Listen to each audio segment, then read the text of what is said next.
بسم اللہ الرحمن الرحیم۔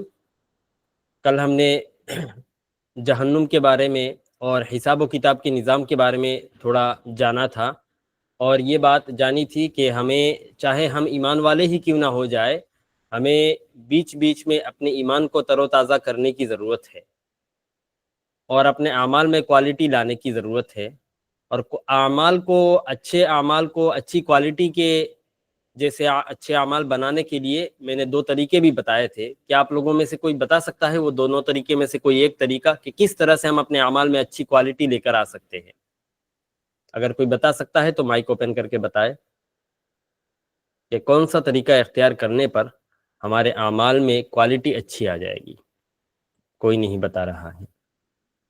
اس کا آنسر یہ ہے کہ ایک تو میں نے یہ بتایا تھا کہ کنسسٹنسی کے ساتھ عمل کرنا، روز کرنا چاہے تھوڑا ہی ہو۔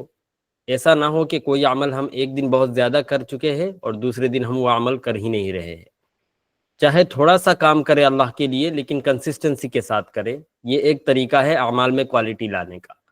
دوسرا طریقہ اور سب سے بڑا طریقہ ہے نیت کو صاف کرنے کا، کہ جب ہماری نیت صاف ہوگی تب ہمارے اعمال میں کوالٹی آ جائے گی آٹومیٹیکلی۔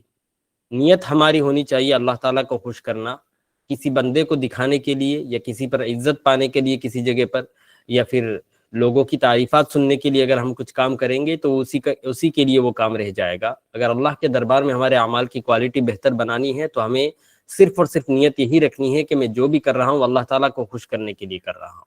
اور یہ رول اور ریگولیشن اگر ہم اپنی لائف میں امپلیمنٹ کریں گے تو ہمارا غلط کام کرنے کا جو پاسبلٹی ہے وہ ایک دم نیچے آ جائے گی، اور ہم غلط کام کریں گے ہی نہیں، کیونکہ ہمارے ذہن میں ہمیشہ یہ بات چلتی رہے گی کہ جو بھی کام کرنا ہے اللہ کو خوش کرنے کے لیے کرنا ہے۔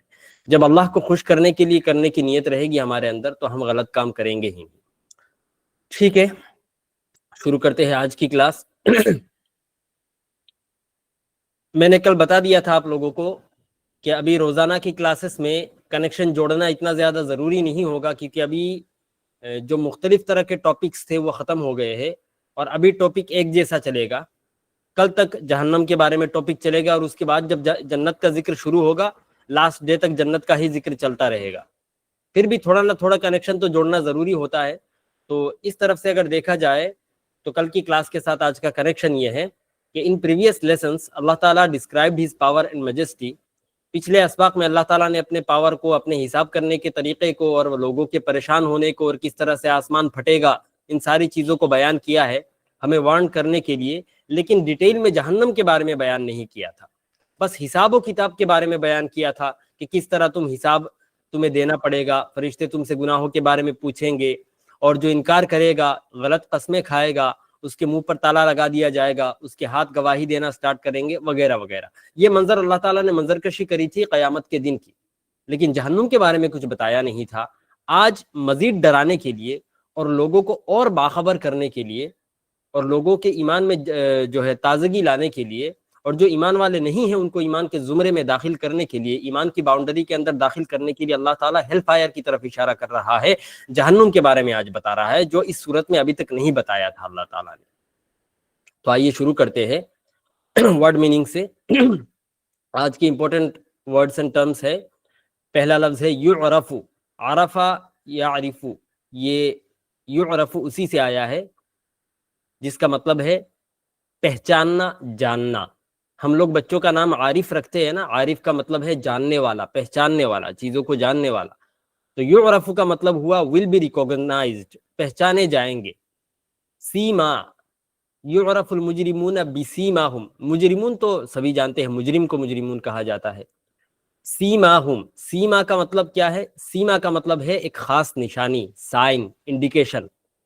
روڈ پہ سائن لگا ہوا ہوتا ہے نا، رائٹ ٹرن لینے کا سائن، ہائی سپیڈ لیمٹس کا سائن، تو اسی کو سیما کہتے ہیں۔ ایک نشانی کو سیما کہا جاتا ہے عربک میں۔ پھر آتا ہے ایک لفظ یؤخذ، اخذ یأخذ سے یہ لفظ لیا گیا ہے۔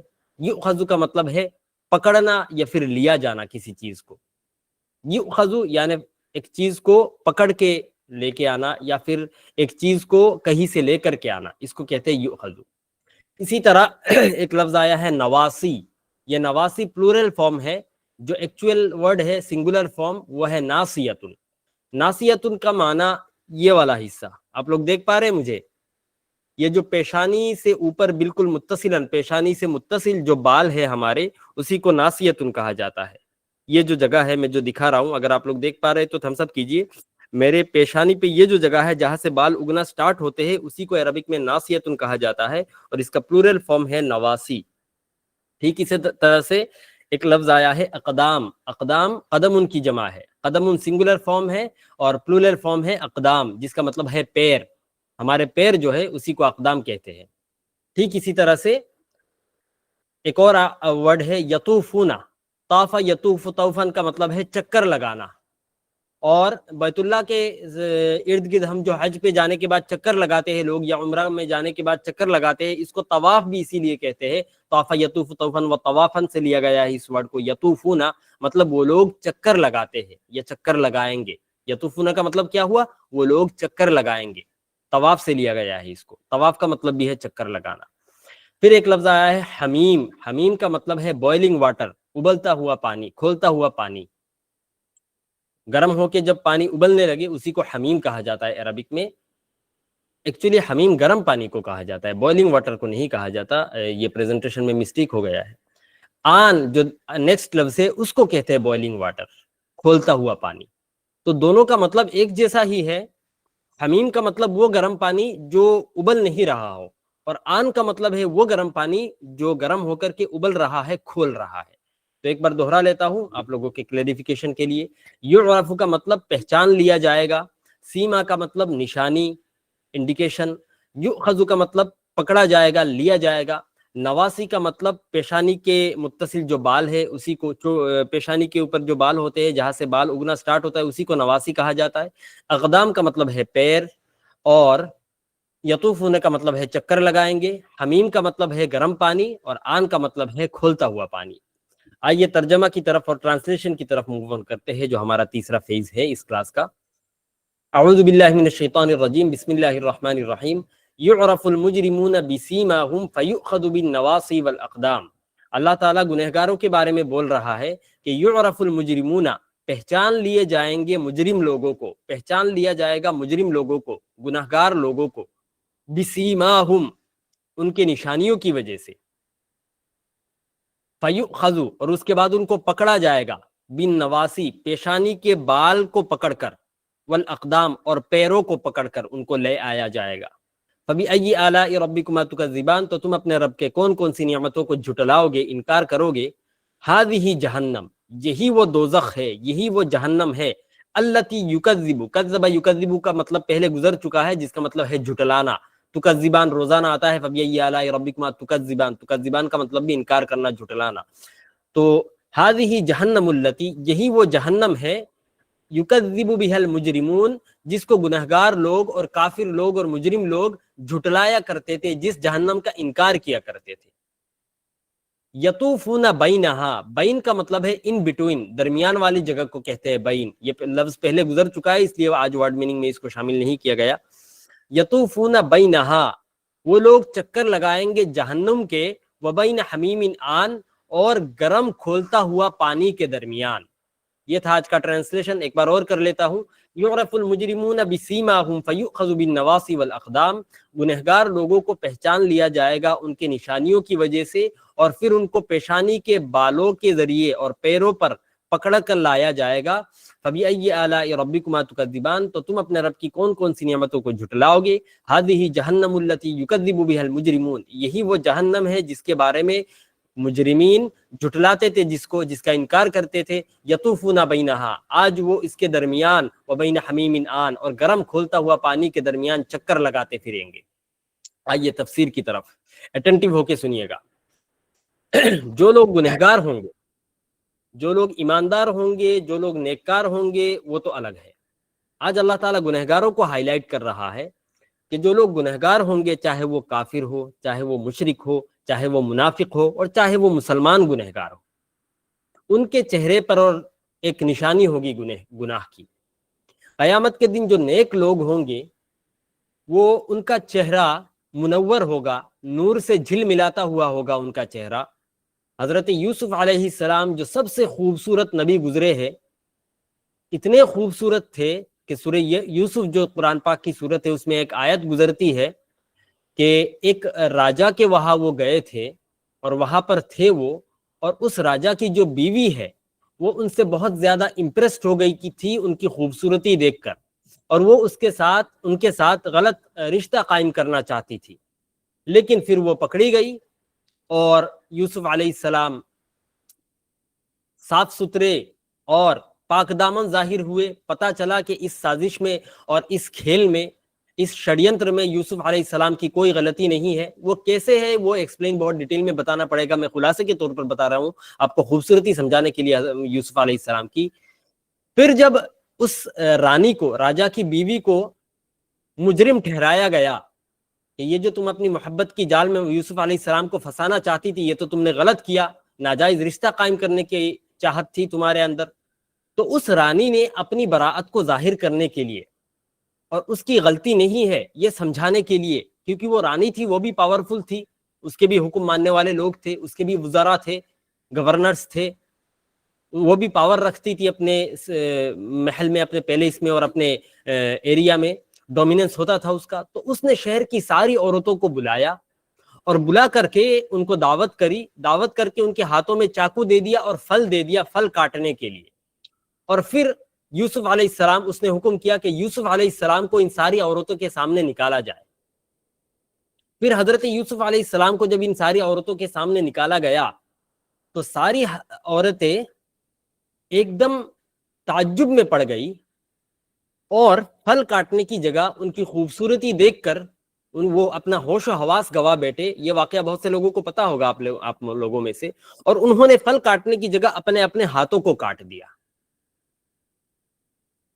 اور قرآن میں جو آیت اللہ تعالیٰ فرماتا ہے کہ قُلْنَا حَاشَ لِلَّهِ مَا هَذَا بَشَرًا إِنْ هَذَا إِلَّا مَلَكٌ کریم، ان عورتوں نے ایک ساتھ کہا قُلْنَا حَاشَ لِلَّهِ، ہائے اللہ، ما هَذَا بَشَرًا، یہ جو انسان ہے، یہ انسان اتنا خوبصورت انسان ہو ہی نہیں سکتا، إِنْ هَذَا إِلَّا مَلَكٌ کریم، یہ تو صرف ایک فرشتہ ہی ہو سکتا ہے۔ یعنی حضرت یوسف علیہ السلام کی خوبصورتی کی طرف اشارہ کر رہی ہے عورتیں کہ وہ لوگ اس کو انسان ماننے پر بھی اپنے دل کو منوا نہیں پا رہی ہے کہ یہ کوئی انسان ہو سکتا ہے اتنا خوبصورت، اتنا منور چہرہ ایک فرشتے کا ہی ہو سکتا ہے۔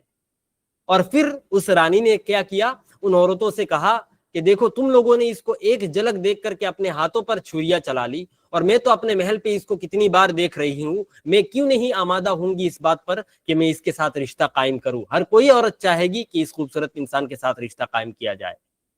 تو پھر ان عورتوں نے یہ بات مان لی کہ رانی کی اتنی بھی غلطی نہیں ہے، اتنے خوبصورت انسان کے سامنے تو کوئی بھی فدا ہو جائے۔ تو یہ سب بتانا مقصود نہیں تھا، مقصود یہ تھا کہ یوسف علیہ السلام کی خوبصورتی کس قدر تھی کہ ان عورتوں نے اپنے ہاتھوں پر چاقو چلا لیا اور انہیں پتہ بھی نہیں چلا۔ تو اس جیسے خوبصورت چہرے بنا دیے جائیں گے مومنین کے اور نیک لوگوں کے، اتنا خوبصورت چہرہ ہوگا، پورا جسم نور سے جھلملاتا ہوگا، اور جو ہمارے وضو کے اعضاء ہے، وضو کے دوران ہم جن اعضاء پر پانی پھیرتے ہیں، ہمارے وہ اعضاء چاند کی طرح چمک رہے ہوں گے، اور الگ سے پہچان لیا جائے گا کہ بھائی یہ دنیا میں نیک آدمی تھا، اسی وجہ سے یہ اتنا منور ہے اور اس کے اعضاء جو ہے چمک رہے ہیں۔ تو یہ ہوگا مومنین کے ساتھ، جو ایمان والے ہیں، جو نیک لوگ ہیں، جنہوں نے اپنے ایمان و اطاعت کی حفاظت کی ہے، اللہ تعالیٰ کی بات مانی ہے، یہ ہوگی ان کی علامت۔ مجرمین کی کیا علامت ہوگی؟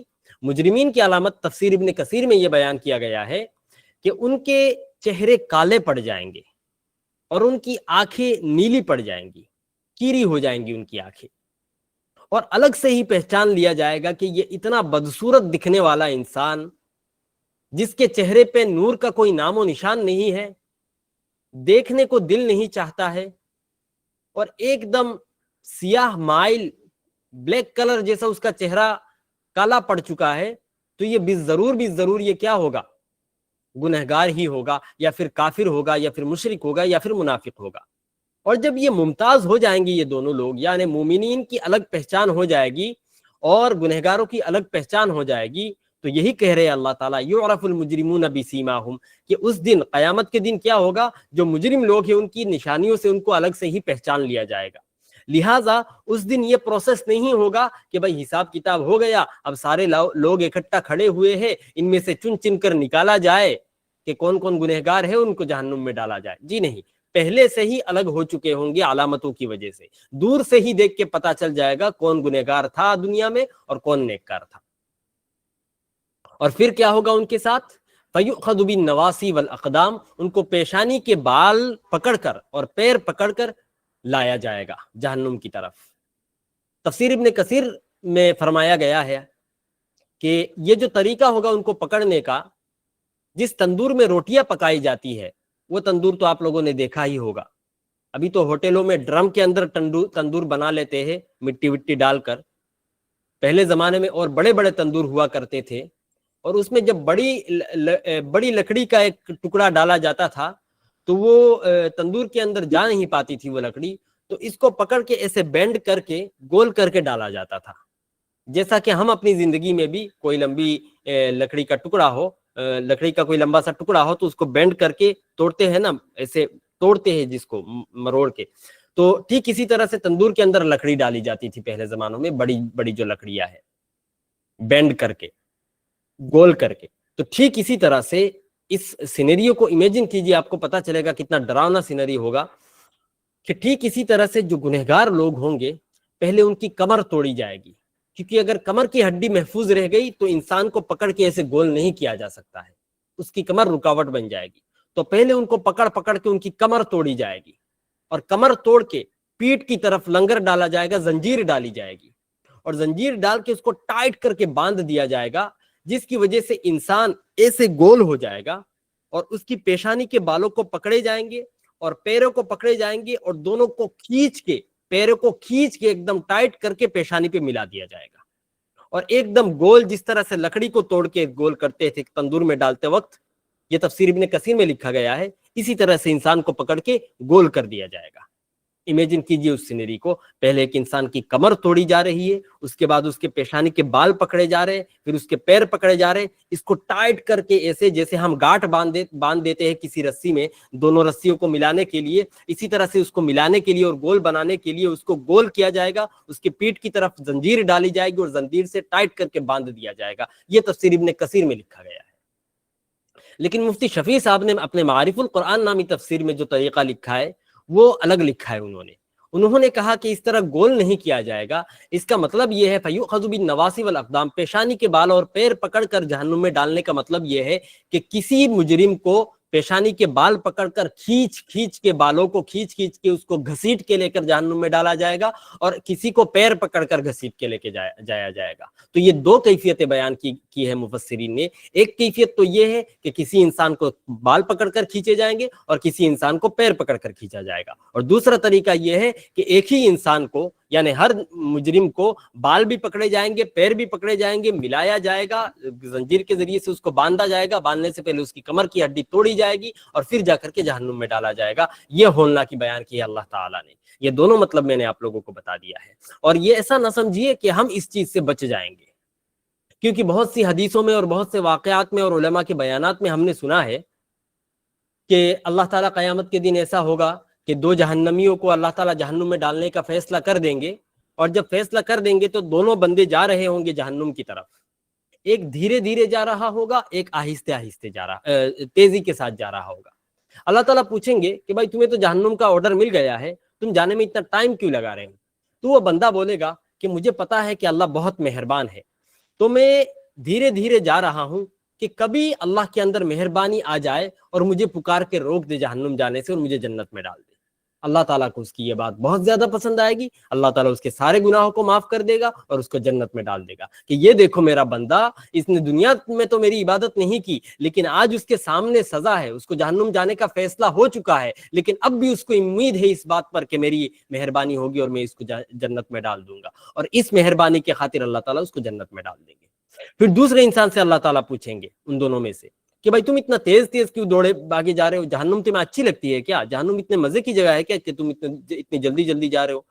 تو وہ کہے گا اے اللہ میں نے دنیا میں تو آپ کی کوئی بات نہیں مانی، آج مجھے موقع ملا ہے آپ کی بات ماننے کا، تو کیوں نہ آج جو آپ نے آرڈر کیا ہے وہ ایک لخت میں ہی مان لوں اور جہنم میں جا گروں، ایٹ لیسٹ یہ تو میری زندگی میں رہے گی کہ زندگی میں کوئی بات آپ کی مانی نہیں، آپ کی نافرمانی کری، لیکن قیامت کے دن میں نے آپ کی ایک بات مانی ہے، تو آپ کے حکم ماننے کا ایک موقع مجھے لاسٹ ملا ہے، یہ میں مان کے دکھانا چاہتا ہوں۔ تو اللہ تعالیٰ کو اس پر بھی رحم آئے گا کہ بھائی دیکھو یہ آگ میں جا کے گر رہا ہے اور جانے کے لیے جلد بازی کر رہا ہے، کیوں؟ تاکہ وہ میرا حکم مان سکے۔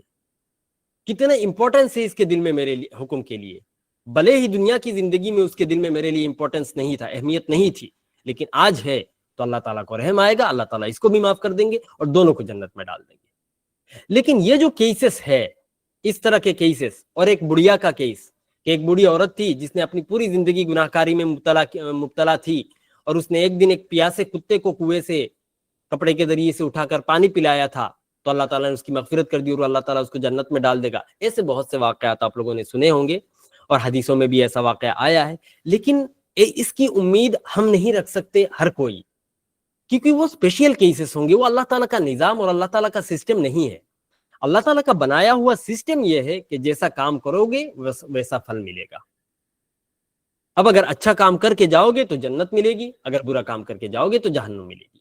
وہ جو کیسز حدیثوں میں آیا ہے وہ اسپیشل کیسز آیا ہے، اللہ تعالیٰ کی رحم کی طرف اللہ تعالیٰ اپنے رحم کا مادہ دکھانا چاہتا ہے کہ میں کتنا مہربان ہوں کہ کچھ ایسے بھی لوگ ہوں گے جو گناہگار ہونے کے باوجود میں ان کو معاف کر دوں۔ تو ہم اس امید پہ نہیں بیٹھ سکتے کہ یہ واقعہ ہمارے ساتھ ہوگا، جی نہیں، سسٹم کے حساب سے سب کچھ چلے گا، وہ چند گنے چنے لوگ ہوں گے جن کے ساتھ ایسا واقعہ ہوگا۔ اور اس بات کی کوئی امید نہیں ہے کہ دنیا کی شروعات سے لے کر دنیا کے انت تک کتنے ہزار کروڑ بلینس اینڈ ملینس لوگ آئے ہیں، اور اس میں سے ان چند 4-5 لوگوں میں آپ کا نام آ جائے، یہ بہت ہی ایک ریئر کیس میں ہو سکتا ہے، ممکن ہے، ناممکن نہیں ہے، لیکن نیئر ٹو امپاسبل ہے۔ اس وجہ سے ہم اس امید میں نہیں رہ سکتے کہ یہ رحم اللہ تعالیٰ میرے ساتھ کرے گا، کیونکہ اللہ تعالیٰ کا یہ سسٹم نہیں ہے۔ دوسری جگہ اللہ تعالیٰ نے اپنا سسٹم بھی بتا دیا ہے، تو ہمیں سسٹم فالو کرنا پڑے گا۔ سسٹم فالو کرنے کے بعد ہو سکتا ہے اللہ تعالیٰ معاف کر دے، ہو سکتا ہے نہ بھی کرے، وہ اللہ کی مرضی ہے۔ تو سمجھ میں آ گئی بات بردرز اینڈ سسٹرز؟ اللہ تعالیٰ مہربان ہوگا، لیکن سسٹم کے اعتبار سے، سسٹم کے خلاف جا کر اللہ تعالیٰ جو فیصلہ کرے گا وہ چند گنے چنے کیسز ہوں گے۔ اور جب اللہ تعالیٰ کہہ رہے یعرف المجرمون، تو ہمیں ایسا لگ رہا ہے کہ یہ صرف کافروں کے بارے میں اور منافقوں کے بارے میں کہہ رہا ہے، جی نہیں، مجرمین میں جو ایمان والے ہیں وہ بھی شامل ہے، اگر وہ بھی گنہگار ہوں گے تو ان کے ساتھ بھی ایسا ہی ہوگا۔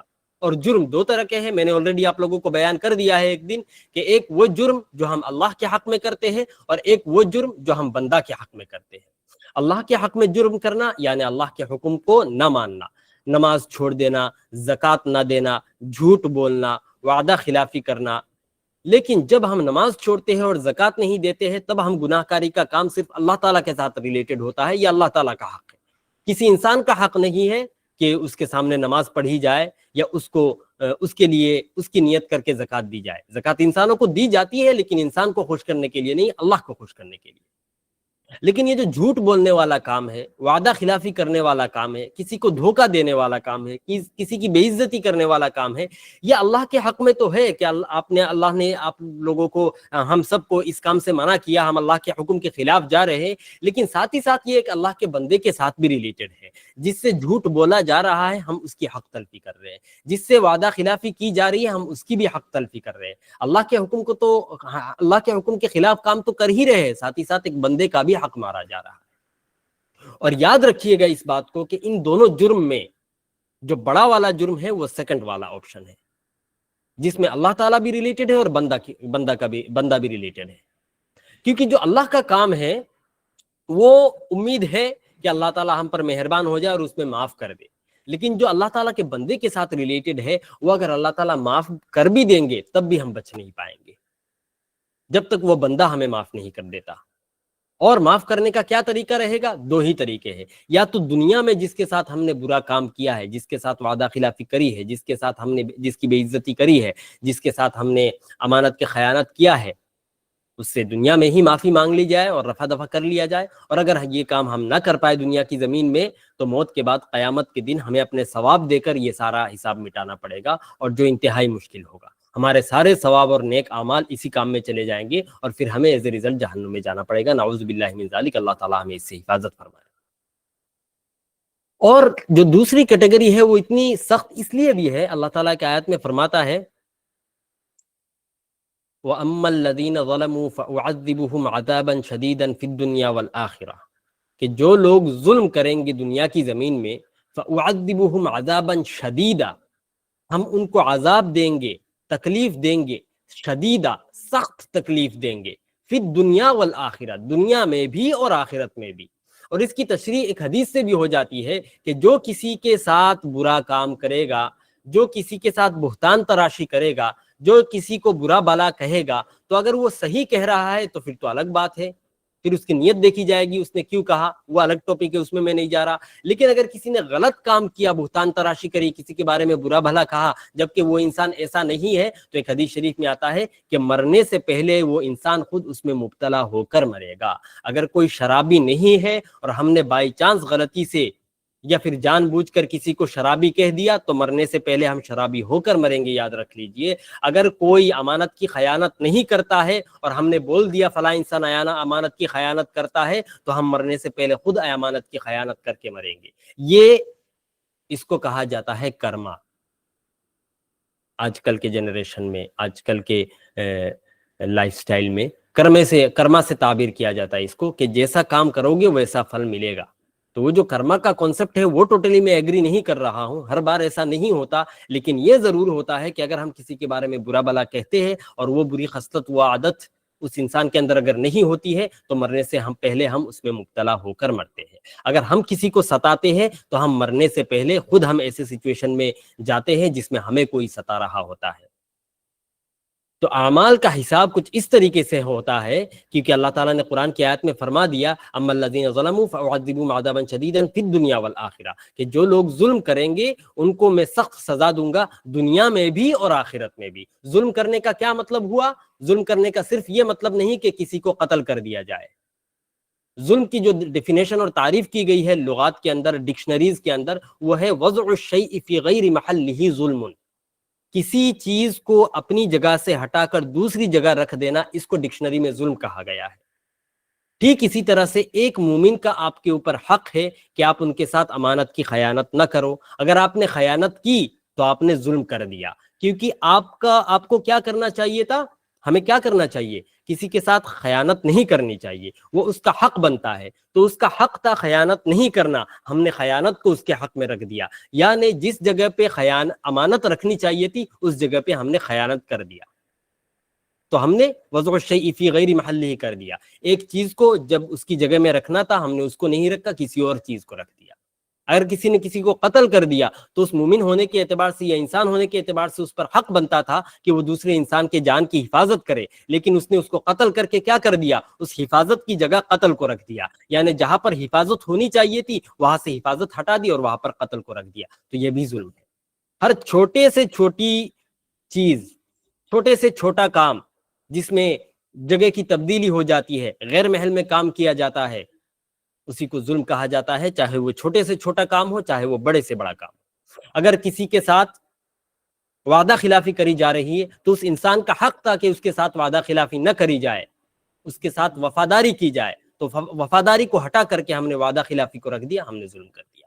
اور جو لوگ ظلم کرتے ہیں ان کے لیے اللہ تعالیٰ نے کیا کہہ دیا ہے قرآن کے اندر کہ فَأُعَذِّبُهُمْ عَذَابًا شَدِيدًا فِي الدُّنْيَا وَالْآخِرَةِ، ہم ان کو سخت سزا دیں گے، کہا دنیا میں بھی اور آخرت میں بھی. یعنی جو ہم غلط کام اللہ کے بندوں کے ساتھ کرتے ہیں، حقوق العباد میں جو حق تلفی کرتے ہیں، اس کی سزا ہمیں دنیا میں بھی ملے گی اور آخرت میں بھی. تو اس وجہ سے ہمیں اس خوش فہمی میں مبتلا نہیں ہونا چاہیے، اور ہمیں اپنے آپ کو سیکیور اور سیف نہیں سمجھ لینا چاہیے کہ مجرمین سے صرف کافروں کی طرف اشارہ ہے. جی نہیں، اس مجرمین میں وہ ایمان والے بھی شامل ہے جنہوں نے اللہ کا حق مارا ہو یا پھر بندوں کا حق مارا ہو. اس وجہ سے ہمیں اپنے اعمال کو ڈیزائن کرنے کی بہت زیادہ ضرورت ہے، اور اپنے اعمال کو فلٹر کرنے کی بہت زیادہ ضرورت ہے کہ ہمارا کوئی کام اگر اللہ کو ناراض کرنے والا ہو پھر تو ہم توبہ و استغفار سے اس کی تلافی کر سکتے ہیں، لیکن کبھی بھی زندگی میں ہمیں کسی اللہ کے بندے کے ساتھ کوئی حق تلفی نہیں کرنی چاہیے، کیونکہ اس کا جواب اور اس کی تلافی ہم دنیا میں اگر کرنے سے قاصر اور عاجز رہ گئے تو اس کی سزا ہمیں دنیا میں بھی ملے گی اور آخرت میں بھی ہمیں بھگتان کرنا پڑے گا. سمجھ میں آئی بات بردرز اینڈ سسٹرز؟ تو اس آیت سے ریلیٹڈ یہ مطلب تھا تو میں نے یہ بتا دیا. یعرف المجرمون بسیماہم، مجرموں کو پہچانا جائے گا ان کی خاص نشانیوں کے ذریعے سے.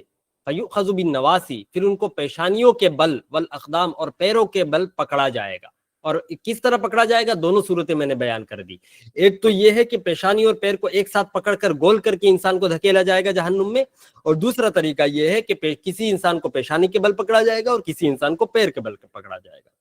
پھر اللہ تعالیٰ کہتا ہے ہذہ جہنم التی یکذب بها المجرمون. اللہ تعالیٰ مذاق اڑا رہا ہے. میں نے آپ لوگوں کو کہا تھا، آپ لوگوں کو یاد ہوگی یہ بات، کہ جس طرح کفار اسلام کا مذاق اڑاتے ہیں، مسلمانوں کا مذاق اڑاتے ہیں، ہمارے مذہب کا مذاق اڑاتے ہیں، اللہ تعالیٰ کا مذاق اڑاتے ہیں، نبیوں کا مذاق اڑاتے ہیں، ٹھیک اسی طرح سے قیامت کے دن اللہ تعالیٰ ان کا مذاق اڑائے گا. دوسری جگہ اللہ تعالیٰ نے فرما دیا ہے اللہ یستہزئ بہم، اللہ تعالیٰ ان کا مذاق اڑائے گا. اور یہاں پر اللہ تعالیٰ مذاق اڑا بھی رہا ہے. اللہ تعالیٰ کفار سے کہے گا ہذہ جہنم. یاد ہے بڑا انکار کرتے تھے کہ لائف آفٹر ڈیتھ کوئی چیز ہے ہی نہیں، ایک بار مر گئے تو مر گئے، ساتوں جنم میں ہمارا آنا جانا ہوتا رہے گا، آخرت جیسی کوئی چیز ہوگی نہیں، جہنم جیسی کوئی چیز، جہنم جیسی کوئی جگہ ہوگی نہیں. یہ جو جہنم کا انکار کرتے تھے آج دیکھ لو آنکھوں کے سامنے، ہذہ جہنم، یہی تو جہنم ہے. ایک بار پھر سے ریپیٹ کر دیجیے، ذرا بتائیے کون سے ٹاپک کو ریپیٹ کرنا ہے؟ مائک سے بتا دیجیے. پیشانی کے بل، اچھا اس کو ریپیٹ کرنا ہے. پیشانی کے بل پکڑنے کی دو صورتیں میں نے بیان کی تھی. ایک تو یہ ہے کہ کسی انسان کو پیشانی کے جو شروعاتی بال ہے ان کو پکڑ کر گھسیٹ کر جہنم میں پھینکا جائے گا، یا پھر پیروں کو پکڑ کر گھسیٹ کر جہنم میں پھینکا جائے گا. ویڈیو میں دیکھی تھی، ابھی یاد آ رہا ہے. اچھا ٹھیک ہے. اور دوسری صورت یہ ہے کہ ایک ہی انسان کو پیشانی کے بالوں پر بھی پکڑا جائے گا اور پیروں کو بھی پکڑ کر دونوں کو ملا کر کے انسان کو گول بنا دیا جائے گا، اس کی کمر کی ہڈی توڑ کر، اور پھر جہنم میں ڈالا جائے گا. ٹھیک ہے. تو ہذہ جہنم التی یکذب بها المجرمون، اللہ تعالیٰ کہے گا کفار کا مذاق اڑاتے ہوئے. یہ خاص کفار کے لیے ہے کیونکہ ایمان والے تو جہنم کا مذاق نہیں اڑاتے، نہ ہی انکار کرتے ہیں.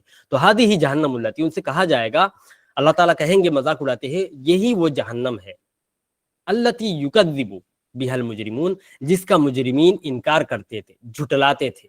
دیکھو آج دنیا کی زمین میں تو بڑا گھمنڈ اور اکڑ کے ساتھ پھرتے تھے اور سوچتے تھے یہ دنیا کی زندگی ہی الٹیمیٹ زندگی ہے، اور مسلمانوں کو ستاتے تھے، کبھی مسجدیں توڑ کر، تو کبھی ان کو حجاب پہننے سے روک کر، تو کبھی ان کو برقع پہننے سے روک کر، تو کبھی ان کو کہیں پر نماز پڑھنے سے روک کر.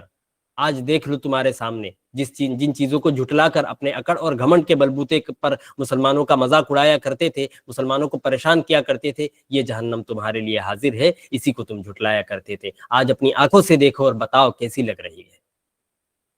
اور پھر ان کا حال ہوگا کیا جہنم میں ڈالے جانے کے بعد؟ یطوفون بینہا وبین حمیم آن. جہنم میں ڈالنے، لیکن جہنم میں ڈالنے سے پہلے ایک اور فیز ہے، اور وہ فیز ہوگا پل صراط کا فیز.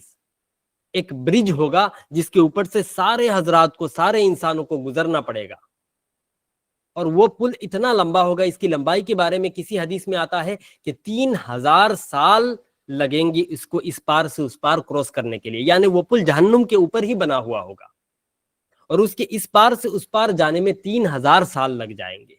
اتنا بڑا پل ہے. ایک اور حدیث میں آتا ہے کہ 15,000 سال لگیں گے. 5,000 سال چڑھائی کے، یعنی وہ پل برابر نہیں ہے. پہلے وہ پل پہ چڑھائی ہوگی جس طرح ہم پہاڑوں پر چڑھتے ہیں، پھر ایک حصہ ہوگا پل کا سامان والا حصہ، برابر والا حصہ، اور پھر پل سے اترنے والا حصہ. تو 5,000 سال لوگ پل پر چڑھیں گے، 5,000 سال برابر چلیں گے، اور پھر اور 5,000 سال نیچے اتریں گے اس پل سے، پھر جا کر یہ پل ختم ہوگا. تو یہ طرح طرح کی روایتیں ہیں، اور بھی اقوال ہیں، حدیثوں میں اور بھی باتیں بیان کی گئی ہے اس پل کے لمبائی کے بارے میں، لیکن زیادہ لمبا ہو جائے گا وہ ڈسکشن، اس وجہ سے میں نے 2 قول کو نقل کیا. یہ دونوں قول تفسیر ابن کثیر میں لکھا گیا ہے. تو اتنا لمبا پل ہوگا، لیکن جو لوگ مومن ہوں گے، جو لوگ نیک ہوں گے، ان کے نیک کاموں کے بیسس پر ان کو یہ پل گزار کے جانا بہت آسان ہوگا. کچھ تفسیر ابن کثیر میں علامہ ابن کثیر لکھتے ہیں کہ کچھ لوگ ایسے ہوں گے جو بہت زیادہ نیک ہوں گے، تو ان کے لیے یہ پل کراس کرنا ایسے فاسٹ سپیڈ میں وہ کراس کریں گے جیسے بجلی کی رفتار، اتنا لمبا پل ہونے کے باوجود وہ بجلی کی رفتار سے کراس کر لیں گے۔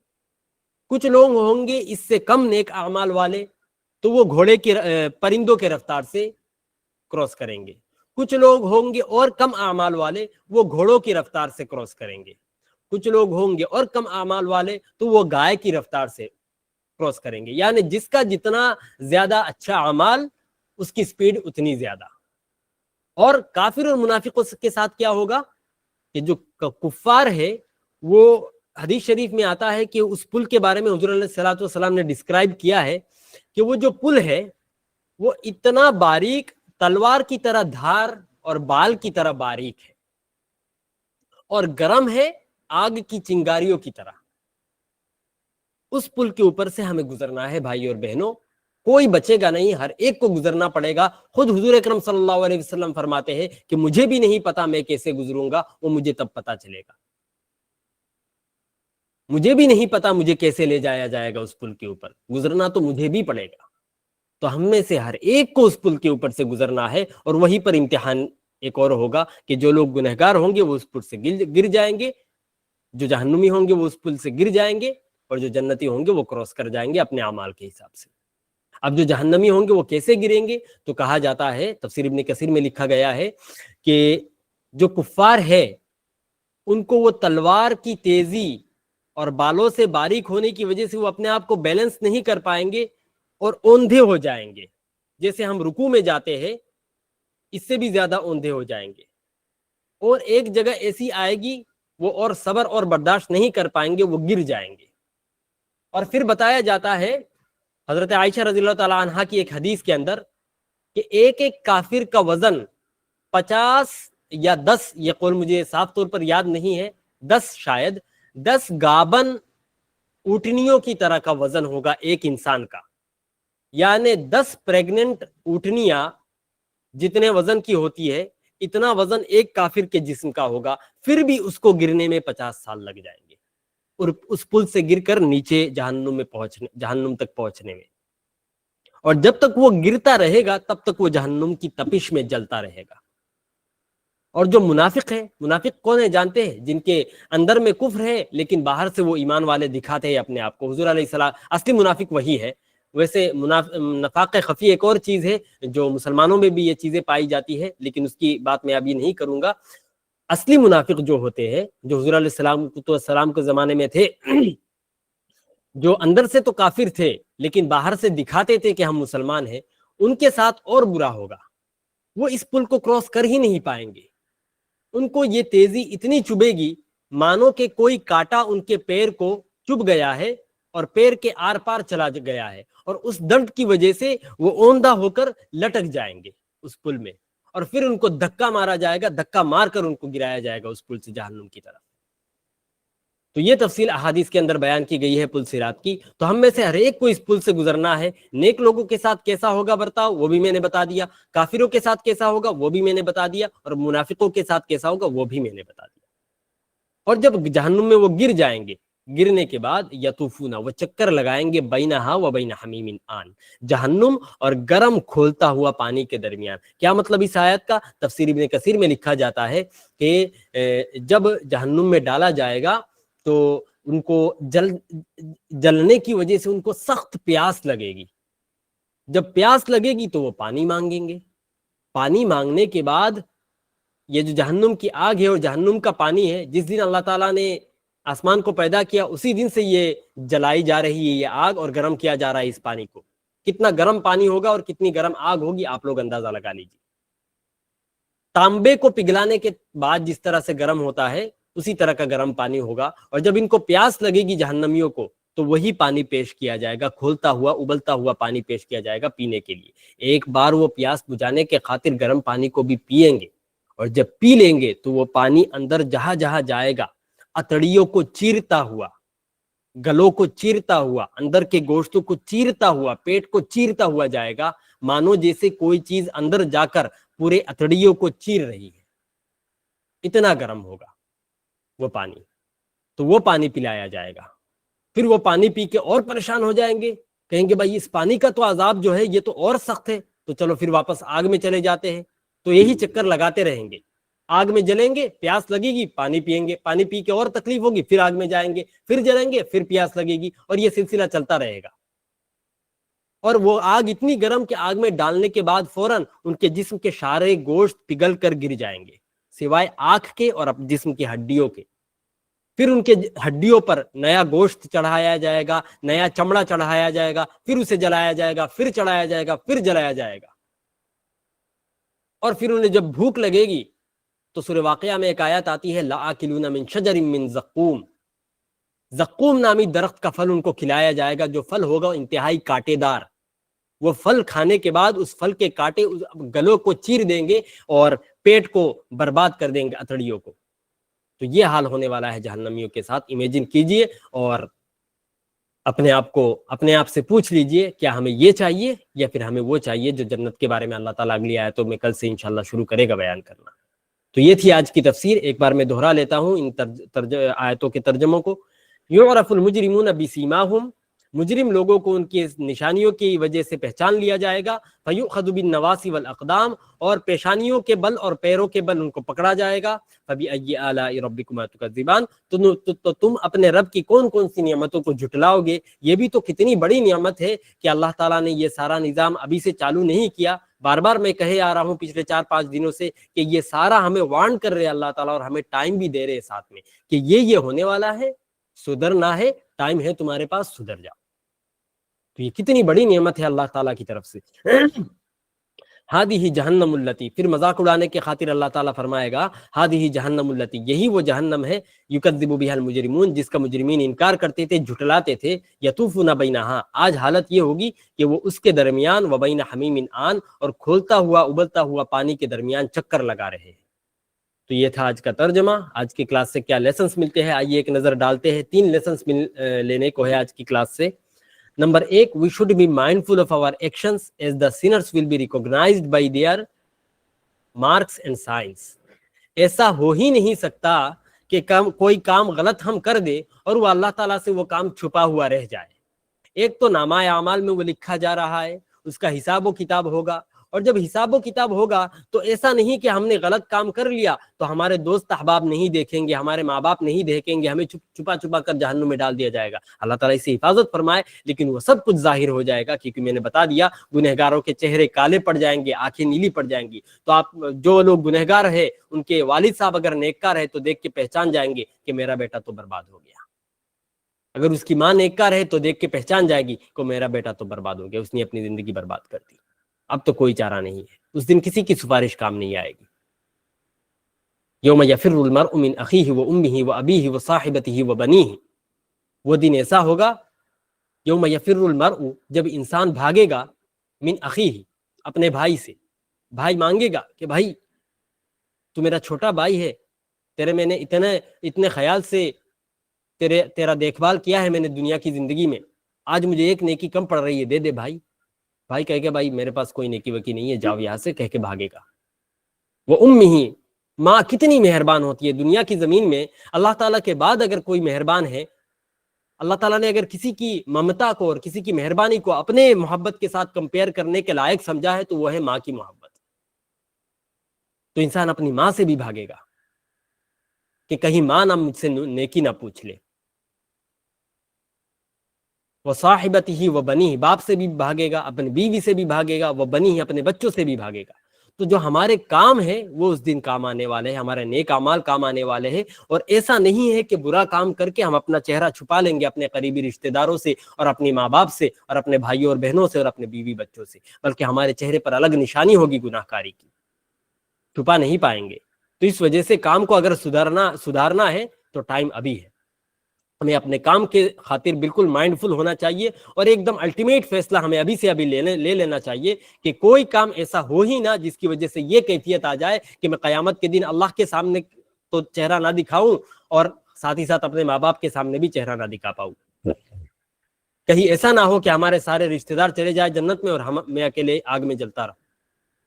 دوسرا لیسن جو ہمیں ملتا ہے, to guide others we should first highlight the benefits and then warn about negative consequences as shown in today's class.